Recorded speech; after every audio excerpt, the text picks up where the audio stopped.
Eh bien bonjour à tous et à toutes et bienvenue dans cette nouvelle vidéo. Alors accrochez-vous bien parce que cette vidéo va être un petit peu longue parce que comme d'habitude, dans les gros projets comme ça, je vous montre toutes les étapes de la construction afin que vous puissiez reconstruire vous-même le skate électrique.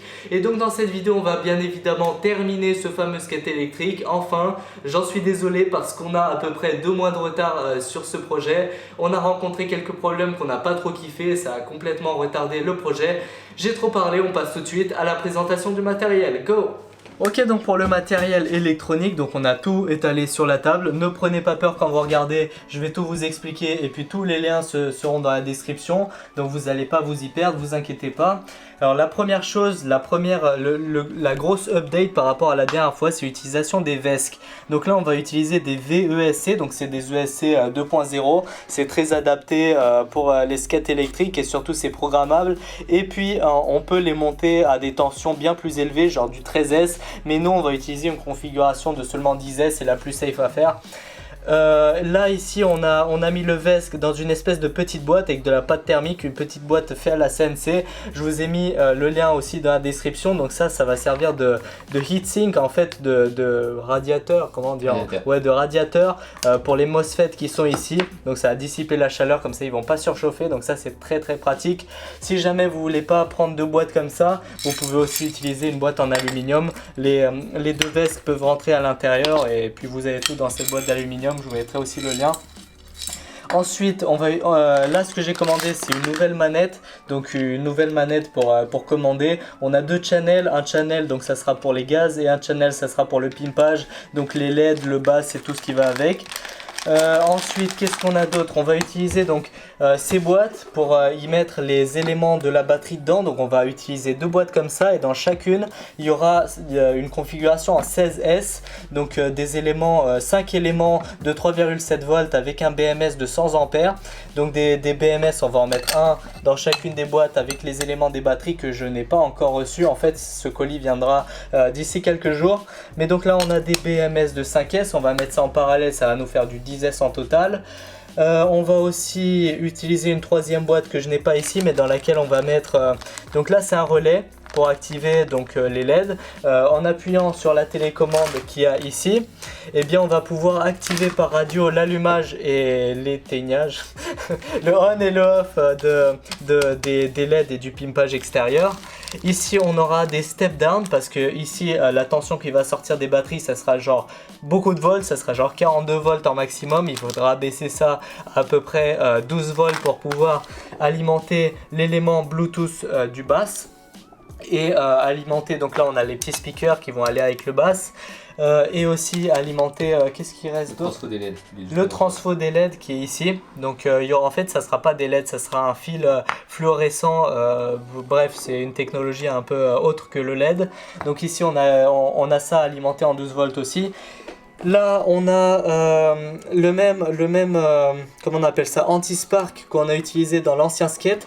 Donc pour le brancher c'est pas compliqué, au pire vous regardez l'ancienne vidéo. On a un petit interrupteur qui active des MOSFET et qui laisse passer du gros courant. Donc on a mis des XT90, donc on va utiliser que des XT90 là où il y aura de la haute puissance. Et puis voilà, on va tout mettre ensemble, je vais vous expliquer les schémas électriques et puis voilà. Alors pour tous ceux qui ont peur d'être en PLS avec tous mes composants électroniques que je vous ai présentés sur la table, je vous ai fait ici un petit schéma rapide. Je garantis pas qu'il n'y ait pas de faute, que j'ai pas oublié des interrupteurs, qu'il n'y a pas un ou 2 petits courts-circuits par-ci par-là, mais c'est juste en fait pour étaler un peu le concept vite fait de ce qui va se passer, mais normalement il n'y a pas d'erreur. Alors on va commencer avec 2 batteries de 5S que l'on va mettre en parallèle. Donc ça sera des 5S avec des éléments de 6000 ampères heure, du lithium polymère avec un BMS de 100 ampères. Donc ça sera pour charger beaucoup plus facilement les batteries, pour pas avoir à sortir l'IMAX B6 à chaque fois que je veux charger ma planche. Donc on aura 2 5S en série, ça fait du 10S qui va sortir par des gros câbles ici, qui va être départagé. Donc premièrement ça va partir dans le anti-spark là, dans l'espèce de truc à interrupteur à transistor, vous verrez ça tout de suite. Qui va sortir et qui va tout d'abord partir avec des gros câbles, qui va partir dans les 2 VESC en parallèle. parallèle. Donc on aura beaucoup de tension et beaucoup d'ampères qui va circuler là-dedans. Et ensuite un petit fil, pas très épais parce qu'on n'aura pas besoin de grande puissance, qui va partir dans un step down qui va abaisser la tension du 10S ici, qui sera de l'ordre de 42 volts, qui va l'abaisser en 12 volts à peu près, qui va passer dans un switch radio, donc un truc qui va être mis sur le channel 2 du récepteur radio, et que à l'aide en fait de la manette, de la commande à la main, il y aura un bouton qui va servir à activer cette espèce de relais radio et qui va partir dans un transfo pour les LED. Là j'ai marqué LED, mais ça sera pas du tout des LED, ça sera en fait des fils électroluminescents. C'est une technologie totalement différente, mais le concept c'est le même. En gros on aura des espèces de néons qui vont pimper la planche. Donc ça c'est le premier step down qui va sortir après la sortie de l'interrupteur général. Et avant la sortie de l'interrupteur général, on aura un interrupteur et un autre step down qui va abaisser donc la tension pareil à 12 volts, mais qui va passer dans le module Bluetooth qui va servir aux basses. Ça je l'ai mis avant parce qu'il aura une coupure indépendante de celui-là. Ça veut dire qu'en gros j'aurai pas besoin d'allumer l'intégrité de la planche avec tout le système de VES qui vont consommer lorsque je voudrais en fait seulement utiliser la partie Bluetooth de ma planche. En gros j'aurais pas besoin de la démarrer pour mettre du bass. Vous regardez vite fait le schéma, vous mettez pause si vous n'avez pas compris, et puis sinon je pense que vous allez vite comprendre au fur et à mesure de la vidéo que c'est pas très compliqué. J'essaie de pas le casser. Non, évite de casser mon VES, ça m'en vrai. Donc là les vestes qui sont fournies avec une gaine thermo autour, il faudra l'enlever pour les mettre à l'intérieur du petit boîtier qu'il y a là. C'est pas obligé, mais si jamais vous faites pas, vous pouvez pas utiliser la dissipation thermique surtout que tu du peux boîtier. pas mettre les vis dessus. Bah si, parce que tu dévisses les vis et puis tu le fermes comme ça. Ouais, tu as l'habilité de grailler mon zèbre. Non. Désolé.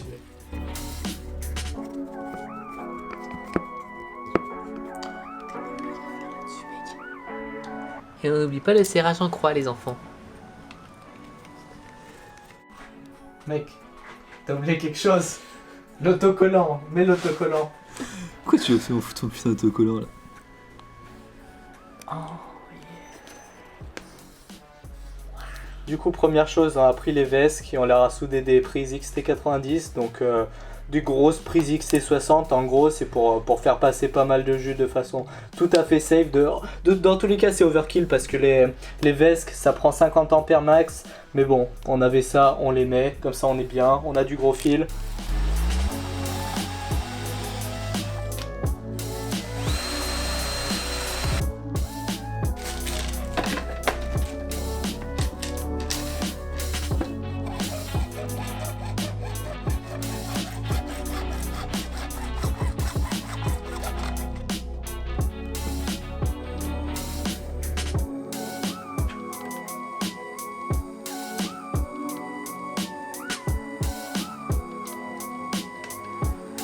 Alors là, évidemment, on peut pas faire un skate de pimp sans lui mettre du bass. Donc pour ça, on va utiliser deux petits speakers de 10 watts qui crachent quand même pas mal.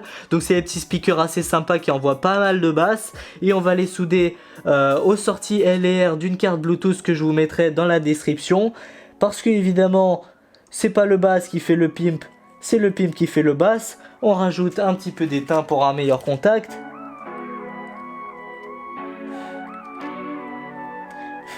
Et boum!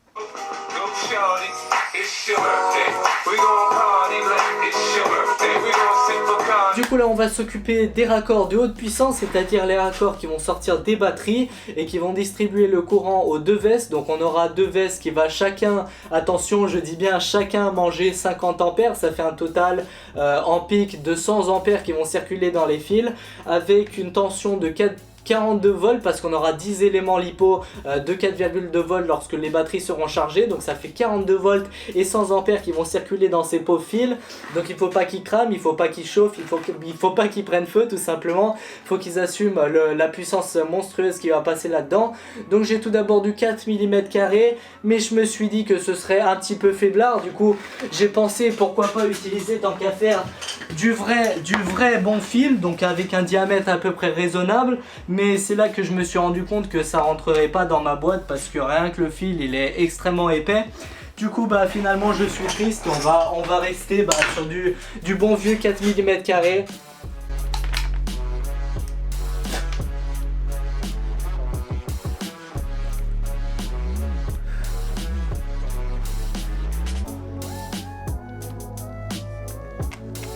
Voilà ce que ça donne. On a donc ici l'entrée qui va venir des batteries et puis la sortie, donc un Y en parallèle qui va aller sur les deux vis. Et puis on va souder maintenant sur l'entrée un petit module qui s'appelle un step down. Donc ça sert à abaisser la tension qui va venir des batteries en 42 volts, l'abaisser à du 12 volts pour l'envoyer dans le transfo qui va partir sur les néons, donc pour le pimpage latéral, les petites lumières. Et puis on aura un deuxième step down ici qui va pareil venir d'ici en parallèle, mais qui va partir cette fois donc au module Bluetooth qui est là, qui va servir aux basses. Et bien le colis des batteries est arrivé, j'ai enfin reçu mes batteries, donc on pourra s'occuper de la partie batterie du skate électronique. Donc j'ai ici en fait 10 éléments, donc chaque batterie c'est une 2S, donc il y a 2 éléments à l'intérieur comme vous pouvez le voir, il y a 2 couches. Donc c'est du 7,4 volts lithium polymère 6000 mAh, donc c'est ce qui est une valeur assez conséquente. Et ici 35C, ça veut dire que la batterie peut débiter 35 fois sa charge. Vous allez peut-être vous dire que c'est du Banggood, machin, vous faites pas confiance parce que vous doutez peut-être que de la capacité réelle de ces batteries, parce qu'il y a certaines batteries, vous savez, certains constructeurs mentent sur la valeur, donc ils marquent 6000 mAh, mais en fait il n'y en a pas 6000. Ni ta mère, bien ta mère, le voisin qui est en train de forer son putain de mur pendant que je... Ok, donc j'étais en train de vous parler de la capacité réelle de ces batteries. Alors il s'avère que The Power, ce fournisseur, ment sur très peu de ces batteries. Il y en a certaines qui ont noté 8000 mAh. Et ça se trouve, en fait, je les ai pas testées, je les ai pas achetées. Je sais pas s'ils ont vraiment menti sur la capacité.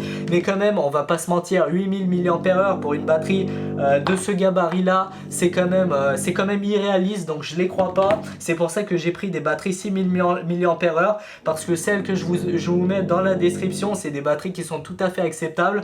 Donc celle-là, elle n'a pas les 6000 mAh, mais elle a à peu près 5500, donc ce qui est tout à fait acceptable pour des batteries lithium polymère donc de cette taille, de ce poids et surtout de ce prix-là. Ces batteries coûtent dans les 16-17 euros, donc c'est vraiment pas cher pour ce que c'est, et au pire vous perdez quelques petits mAh, mais franchement 5500, 6000 mAh, ça, pour moi personnellement c'est à peu près la même chose, donc j'accepte ça pour le prix parce que comme vous pouvez le voir à l'écran, pour ces batteries là qui sont comme vous pouvez le voir plus fines mais par contre beaucoup plus épaisses que celles-là, et bien je les ai testées à l'IMAX B6, donc je les ai chargées, elles n'étaient pas du tout complètement déchargées, elles avaient à peu près, comment dire, il leur restait un peu moins de la moitié de la charge, et puis elles sont montées quand même pas mal en mAh, donc pour vous dire qu'elles ont à peu près pareil dans les 5500 mAh. Vous voyez la tension de l'IMAX B6 à l'écran,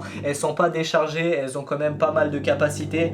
Donc voilà, je les ai testées, c'est rentable, c'est pas du mytho. Vous pouvez voir dans les reviews, les gens sont satisfaits. Après évidemment, si vous voulez vraiment des batteries extrêmement fiables et vous êtes prêt à y mettre le prix, je vous invite à acheter des batteries donc Turnigy. Turnigy, c'est une très bonne marque, ils font des batteries extrêmement fiables. C'est d'ailleurs beaucoup de gens en utilisent, mais par contre elles sont bien plus chères que les batteries que vous avez ici. C'est pour ça que moi je vais pas y mettre le prix et je préfère acheter ça. J'aurai 5500 mAh. Au pire j'en mets plusieurs, j'en achète 2 et puis j'aurai 2 fois la capacité. Bref, c'est plus rentable de faire comme ça. Alors par contre, quand vous ouvrez ces batteries, c'est des lipos, vous percez un élément, vous êtes foutu, la batterie elle prend feu.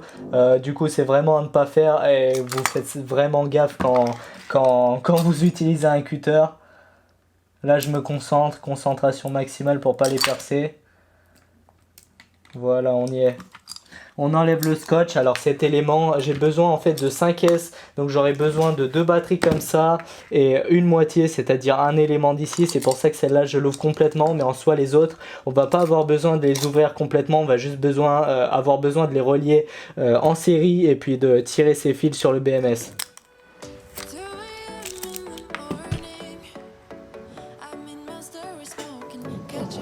Ah mais c'est quoi cette pâte dégueulasse? Ensuite, il faut enlever cette espèce de pâte gluante dégueulasse d'isolation entre le plus et le moins. Étant donné que j'ai une pince en métal, et bien faut un peu jouer à Dr Maboul. Il faut rentrer la pince, enlever la pâte de sorte à ne toucher aucun des fils, sinon ça étincellise.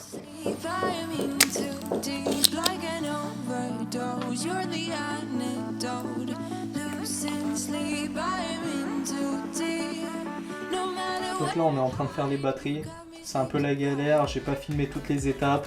En fait il suffit de suivre le schéma qui a en fait avec la notice du BMS, le schéma sur Banggood.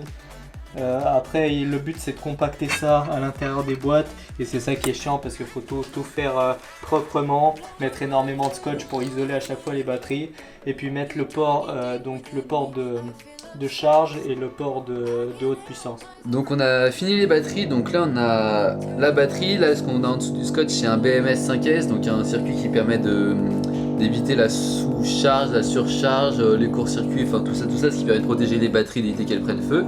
Donc on a deux prises, un XT90 pour la sortie, donc c'est là où on va mettre le sérisateur pour relier les batteries ensemble, un XT60 pour la charge, donc comme ça on a juste à relier à une alimentation de je ne sais pas combien de volts et ça permettra de charger les batteries sans qu'on ait besoin de relier un charge spécial. Et après là on a un indicateur de batterie et donc on a deux fils qui se battent, il faudra qu'on mette un interrupteur, comme ça quand on appuiera sur l'interrupteur on aura la tension de chaque cellule et la tension totale de la batterie. Parce que sinon s'il n'y avait pas d'interrupteur, le module il tournerait en boucle, il consommerait en boucle du courant pour rien. Et donc c'est le moins qu'on a coupé parce que les plus vont en fait à chaque élément. Parce qu'en fait ce truc je pensais qu'il allait indiquer la tension de la batterie entière, mais en fait elle indique chaque élément par élément sa tension. Et donc en vrai c'est assez pratique parce que ça permet de savoir si le BMS fonctionne bien, s'il surcharge pas, s'il sous-décharge pas ou des trucs comme ça. Ça permet de checker, d'avoir une deuxième sécurité. Donc j'ai eu un problème de batterie et du coup j'ai été obligé d'abandonner le projet pendant 2 mois parce que sur Limoges j'avais pas d'atelier, je pouvais pas avancer le truc. Et en 2 mois il y a quelques petites choses qui ont changé, comme par exemple les colis, les gros colis qui sont apparus là sur ma table. Et bien en fait je vais tout de suite vous expliquer de quoi il s'agit et on va faire un petit unboxing ensemble. Et bien il s'avère que ces colis ce sont en fait le fruit d'un concours auquel j'avais participé. Donc c'était le concours LJVS, donc de la chaîne YouTube Laurent Jacquet. J'avais fabriqué, je sais pas si vous vous rappelez de cette vidéo, donc la petite statuette, je l'avais fabriquée pour ce concours. J'avais dit que je veux rien gagner, je fais ça pour le fun, machin truc. Mais personne ne m'a écouté, d'ailleurs sa communauté non plus. En fait, il y a plein de gens qui ont voté pour moi. Si c'est des gens parmi vous, je vous remercie d'avoir voté pour moi. C'est super sympa, mais c'était pas la peine. Mais bon, voilà, du coup je me suis retrouvé avec des tonnes de colis qu'on va ouvrir ensemble. Bien, pour ravir votre curiosité, on a tout d'abord un magnifique caniveau de douche de la marque Vicol. Non, en fait la marque c'est Nicole. Donc voilà, caniveau de douche. Est-ce que j'ai une tronche à installer des douches? Non, je ne pense pas. Je pense que je vais renvoyer ce colis à Eric le carreleur. Je ne sais pas si vous connaissez, mais je suis sûr il en fera un meilleur usage que moi. Bon, j'avais dit à Laurent, oui allô, ne m'envoie pas un caniveau de douche, je ne sais pas quoi en faire, mais il me l'a envoyé quand même. C'est très gentil, mais bon, peut-être que ça me servira dans 30 ans quand j'installerai ma propre douche chez moi. On a un magnifique catalogue avec des fringues, des boîtes à outils, des pinces à sertir, bon bref, de l'outillage que je connais pas grand chose. Il y a même, il y a plein de trucs que je connais pas, ça je sais même pas à quoi ça sert. En fait je suppose que c'est des trucs pour les pros en fait, c'est pour les professionnels, donc c'est normal que j'y connaisse pas grand chose. Mais bon, on a un petit catalogue, on a du carton et ici, je m'en rappelle, oui. Donc un des lots à gagner c'était la fameuse lampe LED. Donc une magnifique lampe LED d'éclairage de chantier, ça c'est super pratique pour mon atelier. Donc ça je vais en faire plein usage. Comme vous pouvez voir là-bas j'ai un violet toporri. Et maintenant j'aurai un vrai éclairage de port. Lorsque j'aurai des coins de faible luminosité, je mets ça. Il y a 32 watts de LED. Bon, on va le tester tout de suite pour voir ce qui vaut lorsqu'on le branche. J'éteins toutes les lumières, je branche cette lampe. Et ouais, ça va. Ouais, c'est pas mal. En vrai, j'ai absolument aucune idée du prix de ce truc. Je pense pas que ça doit coûter extrêmement cher non plus parce que c'est du plastique et c'est juste des LED. Remarque, il y a des prises derrière, donc c'est assez pratique en gros. Ouais, en gros, j'aurais pas besoin de perdre un trou de prise. Si je perds un trou, j'en récupère deux, donc ça c'est assez pratique, surtout que je manque de prise dans cette cave. Et bah donc on va tout de suite la mettre ici en fait.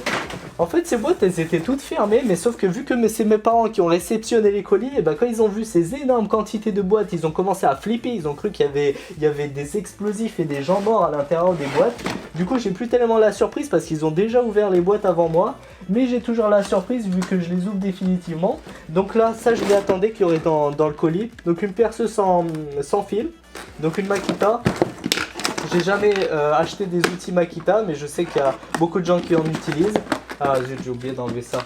Donc une petite perceuse, je sais pas si elle est plus puissante que ma perceuse Bosch, mais on va voir ça tout de suite. Ah non, attends, je vois que c'est une 10,8 volts. La mienne c'est une 18 volts, donc ça c'est une tension bien plus faible, donc il y aura sûrement moins de coupe. Mais je pense que ça serait une perceuse du coup beaucoup plus compacte que celle que j'ai, même si la mienne est compacte. Oh putain, je l'ai ouvert à l'envers. Dommage. Bon bah voilà la petite perceuse, donc elle est, bah c'est neuf hein. Donc une petite perceuse Makita, super sympa, elle fonctionne pas pareil que la mienne en tout cas. On va prendre un petit forêt de 6 et on va essayer de taper un trou dans de la petite tôle, c'est pas très épais. Ce que j'aime bien avec celle-là, c'est qu'elle a une meilleure réactivité que ma Bosch, c'est-à-dire qu'en fait quand j'appuie sur le bouton elle se met à tourner direct, alors que ma Bosch elle met un temps de réaction, elle fait genre c'est ok. Ah ouais. Non, elle a moins de patates que la mienne. Mais l'avantage c'est qu'elle est super compacte, elle est assez légère et donc je pense que pour les utilisations genre vissage machin tranquille, les petits perçages avec des diamètres modérés, elle passe très bien. Mais pour mon utilisation, elle va être un peu faiblarde parce que vous voyez, la mienne je sais qu'elle traverse, elle s'en bat totalement les couilles dans quoi elle perce. Alors que celle-là, vous voyez, genre, je veux pas la forcer parce que je veux pas abîmer la perceuse, mais je veux dire, elle a un peu du mal. C'est juste que je pense elle convient pas trop à ma façon de bricoler pour aller vite. Elle convient pas à une utilisation professionnelle, mais si on fait ça doucement... Vous voyez que si on fait ça doucement, elle fait très bien son taf, faut juste pas la forcer, prendre son temps, faire le trou correctement. J'avais l'habitude de prendre ma Bosch et boum, et je bourrinais les trous. Je reprenais le forêt étage diamètre 20 et je passais à travers tout avec, même si c'était pas une Bosch Pro, c'était quand même pas de la merde. Mais de toute façon, ma Bosch, je l'ai laissée à Limoges, alors que maintenant il me reste plus que ça, donc je vais devoir utiliser celle-là maintenant. Allez, j'ai presque failli oublier le meilleur pour la fin, le fameux t-shirt LJVS. Donc le t-shirt, je me rappelle plus lequel j'avais choisi parce qu'il en a plein dans la boutique. Mais en gros, on a eu droit aussi dans le lot d'un t-shirt donc un t-shirt que je vais m'en servir pour le bricolage. Je pense que je vais le porter assez souvent. Donc le fameux bichon avec le marteau, ça c'est du bon boulot parce que nous sur Ultimate Making on fait du bon boulot aussi. Et donc on va mettre ça tout de suite. Oh le swag!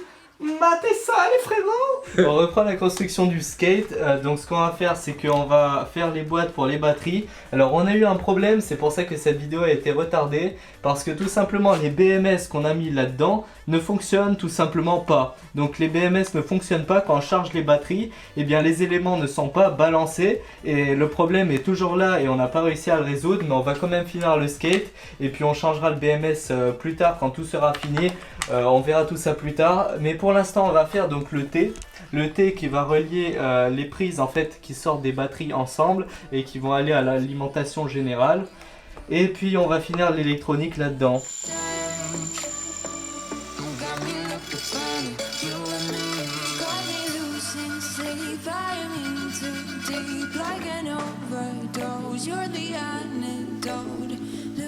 Donc là en fait on prend le petit module qui abaisse la tension et ça on va le régler à l'aide d'un voltmètre et de la petite molette qui est ici.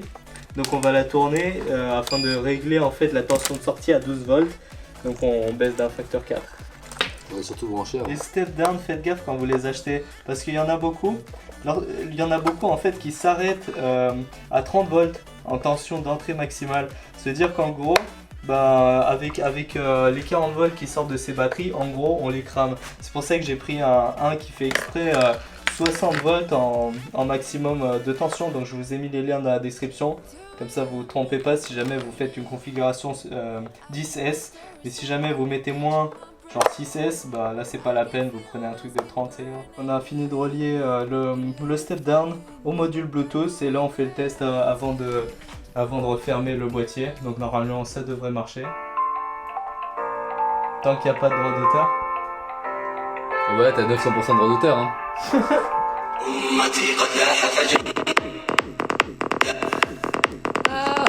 Et là maintenant ce qu'on a mis, c'est ce qui va être lié donc au LED pour le pimpage. Et ça en fait c'est un interrupteur commandé par radio. Donc là ici on aura un entrée du channel 2 de la télécommande à la main.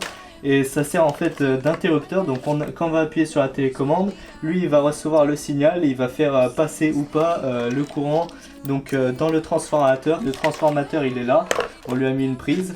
Et donc ça se branche à la sortie de ce machin. Et bah voilà, on va alimenter le transformateur en 12 volts et qui va allumer le fil électroluminescent, un truc comme ça, qui va être autour du skate et qui va faire des lumières de film. Deuxième problème qu'on vient de rencontrer sur cette merde, c'est que la télécommande donc, que j'ai acheté, donc la télécommande, le channel qui est fait pour les roues fonctionne. En touillant un peu le bouton du trim, on se rend compte qu'il fonctionne, mais le bouton du channel 2 ne fonctionne pas. Donc ça veut dire qu'en gros, si on veut allumer nos LED, ça marchera pas. Et pourtant ça marche avec l'autre télécommande, celle qu'on avait utilisée sur le prototype du balai. Donc celle-là, elle fonctionne, les deux channels fonctionnent, donc celui-là fonctionne et celui-là aussi.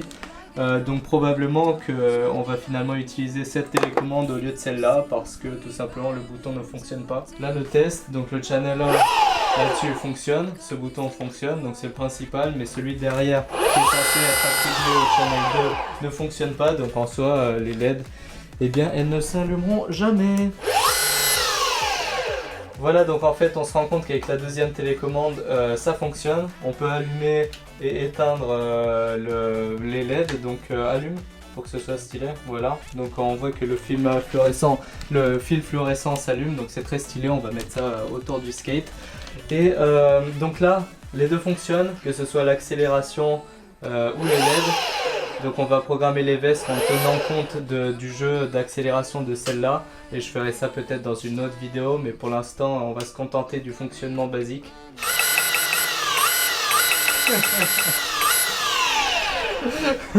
On va tellement voler, mec.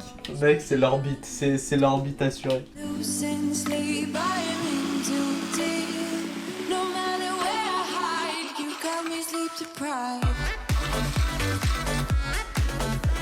Le mot qu'on a entendu, c'est l'arrivée du forêt sur les taux. Non. Cet interrupteur, il sert bien à l'indicateur de LED. Donc on peut le voir si on appuie dessus. Ça marche. Donc là, ça indique en fait la tension des éléments. Donc on voit que là, il y a 3,84, 4,07, 4,05, 3,87 et 3,89. Et ce que je vous disais tout à l'heure, le BMS est foireux parce que normalement, ces trucs, ils sont censés être équilibrés. Et quand on le charge, eh ben, les éléments, ils tapent 4,2 et il y a d'autres qui restent à 3,8. Du coup, c'est pas cool, mais on fait avec. On est bien obligé de finir ce projet un jour. Donc ça, on le fit là-dedans. L'écran, on le fait ressortir par la fente qu'il y a là et on va le chewing-gum shotter. Ah ouais, ça va être tight là-dedans. Travail de chinois ça. Ouais, même pas la peine de chewing-gum shotter en vrai. Hop, il y a les fentes faites pour les ports. Ce moment où tu te rends compte que ça passe tellement pile poil. Elle commence à chauffer, j'ai l'impression. Oh merde. C'est de l'aluminium, t'inquiète, ça prend pas le feu des lipos. Chewing gum show. T'entends le petit. Oh là, c'est cool, c'est tellement dirty. Hop. Putain, il a 900 degrés, si t'attends à quoi? Ouais, toujours plus. 2 kg 500 les deux. 2 kg 500 les deux? 2 kg 500 les deux. Vas-y, moi je dis 2 kg 400. 2 kg 400.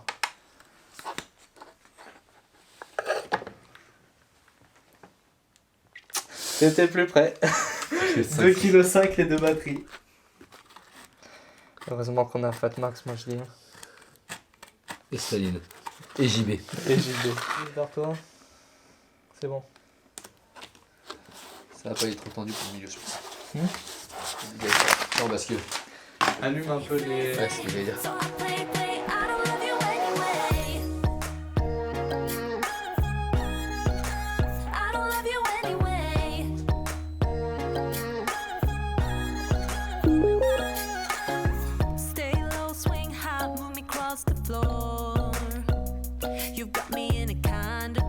Donc là en fait ce qu'on va faire c'est qu'on va faire un tout petit test rapide pour voir un peu comment ça marche et voir un peu la différence entre utiliser des VESC comparé à utiliser des ESC.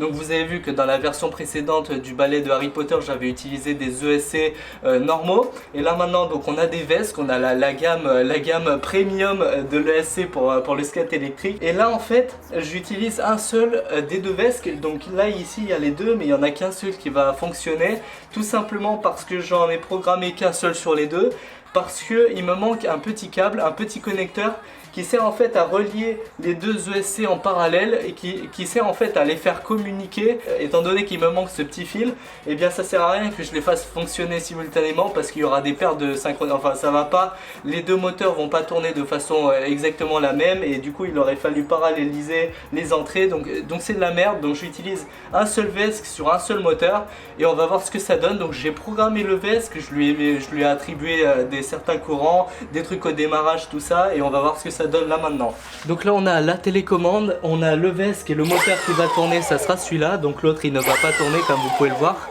Et donc j'ai paramétré sur le logiciel du VESC, je vous montrerai ça dans la prochaine vidéo. J'ai paramétré donc le milieu de l'accélération, le frein qui va être comme ça et l'accélération qui sera linéaire, donc plus j'appuie plus ça va tourner. Et donc la première chose qu'on peut remarquer en utilisant une configuration 10S avec donc en 42 volts avec un ESC, c'est que la vitesse de rotation des moteurs est tout simplement monstrueuse. Matez-moi ça. C'est vraiment abusé comparé au truc d'avant. Je sens qu'on va vraiment partir en orbite. Bon par contre je sens qu'on va déraper un peu sur le carrelage parce que on a une surface lisse sur des roues lisses. Du coup ça va être un peu compliqué de faire des accélérations en mode dragster. Mais ça sera déjà un bon ordre d'idée.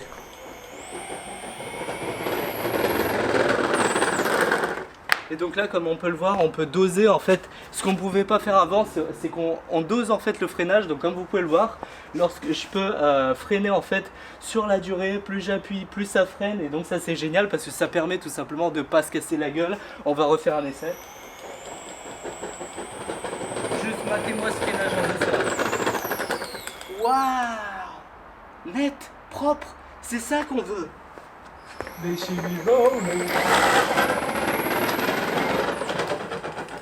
Ouais donc en fait le truc qui est chiant comme je vous l'avais dit ici sur le carrelage c'est quand j'accélère trop et bien ça dérape. Là ça tourne à fond mais ça dérape comme pas possible, ça fait du gros burn. Ouais attends on va faire des burns.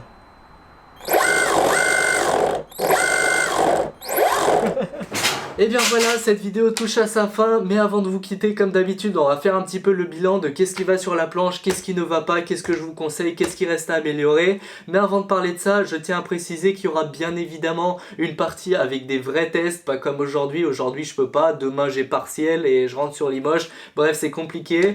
Mais il y aura une vidéo avec des vrais tests, donc avec le drone, sur une piste, de nuit, de jour, on va faire des vues pimpées, des petits plans, des petites GoPro, tout ça.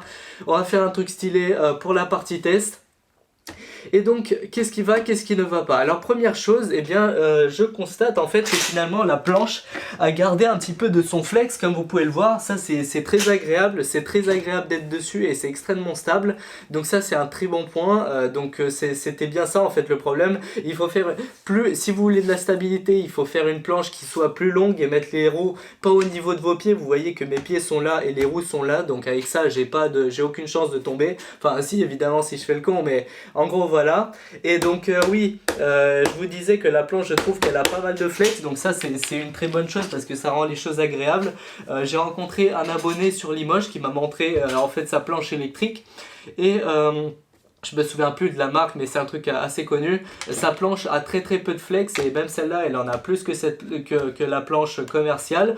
Donc je trouve que c'est une bonne chose. La deuxième chose dont je voulais vous parler, c'est la raison pour laquelle ce projet a été retardé de 2 mois. C'est tout simplement qu'en fait les BMS qui sont à l'intérieur des batteries là-dedans ne fonctionnent pas. Alors c'est des BMS, c'est les seuls du marché qui peuvent gérer une configuration en 5S et fournir du 100 ampères, parce que la plupart, il y en a d'autres qui font du 5S, mais c'est tout simplement qu'ils peuvent cracher 15 ampères, 20 ampères, et vous vous rendez compte qu'avec ces deux Vesques et ces deux gros moteurs de 2000 watts chacun, un petit BMS tout pourri ne suffira pas. Donc on a utilisé des BMS qui sont capables de cracher 100 ampères, mais le problème c'est qu'ils ne fonctionnent pas, ils refusent de charger les batteries, et ils refusent aussi donc de balancer les éléments. Il y a des éléments dans ces batteries, il y en a qui sont à... Quand j'appuie là-dessus, allez, ce bouton il est très chiant. Quand j'appuie dessus, il y a des éléments qui sont à 3,8, d'autres à 3,7, d'autres à 4 volts. Enfin bon, les éléments ne sont pas balancés.